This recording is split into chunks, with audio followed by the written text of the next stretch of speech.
Question number 7 MPC के बारे में है, मॉनेटरी पॉलिसी कमेटी, और इसको लेकर पूछे हैं बताएं करेक्ट स्टेटमेंट आपकी कौन सी है, कौन सा कथन आपका सही है। It is a non statutory and institutionalised framework under the RBI 1935 हो सकता है। The governor of RBI is x official chairman of the committee. तो चेयरमैन कौन होते हैं? RBI governor. सोचिए फिर डिस्कस करते हैं। चलिए, तो पहली जो स्टेटमेंट है मैं आपको बताता हूं मॉनेटरी पॉलिसी कमेटी के बारे में। It is a statutory and institutionalised framework under the reserve bank of India act 1934 for maintaining price stability while keeping the mind and objective of growth. तो बेसिकली इसके अंदर फोकस क्या किया जाता है? फोकस किया जाता है कि किस तरीके से प्राइस को स्टेबल रखा जाए मार्केट के अंदर, at the same time growth को बढ़ाया जाए। क्योंकि आप जानते हैं जब हम डेवलपमेंट और ग्रोथ की बात करते हैं कहीं ना कहीं इन्फ्लेशन उसके साथ आता है, लेकिन किस तरीके से आपको इन्फ्लेशन को भी बैलेंस करना है, साथ ही साथ ग्रोथ डेवलपमेंट को भी लेके जाना है, इसके बारे में बात करी जाती है इस पर्टिकुलर कमेटी के अंदर।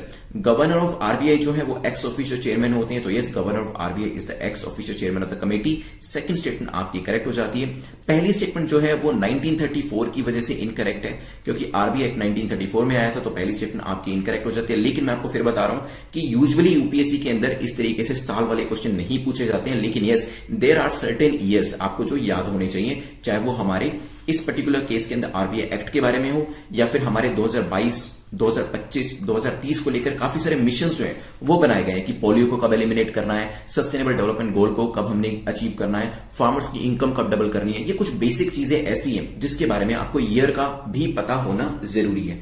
ठीक है, तो आंसर क्या हो जाएगा यहां पर? B will be the correct answer. ये फर्स्ट स्टेटमेंट को इनकरेक्ट बनाने का रीजन यही था ताकि आपको बताया जा सके कि हर जगह पे साल को नहीं रटना है, लेकिन देयर आर सर्टेन एरियाज जहां पर आपको बेसिक नॉलेज होनी चाहिए। क्योंकि फार्मर्स की इनकम को डबल करना है तो कब तक करना है, पोलियो को एलिमिनेट करना है तो कब तक करना है। जब आप डीएम एडीएम बनेंगे तो वहां पर आपको ये नॉलेज होनी चाहिए ना कि 2024 में आप आ चुके हैं, कि आपको पता होना चाहिए कि 2025 में हमने पोलियो को एलिमिनेट करना है अपने डिस्ट्रिक्ट के अंदर से। क्योंकि डिस्ट्रिक्ट के अंदर से एलिमिनेट अगर कर पाएंगे तो ही स्टेटमेंट से एलिमिनेट होगा, स्टेट से एलिमिनेट होगा तभी हमारी कंट्री इंडिया से वो एलिमिनेट हो पाएगा। ठीक है, तभी कुछ साल जो है काफी इंपॉर्टेंट होते हैं, ध्यान रखिएगा।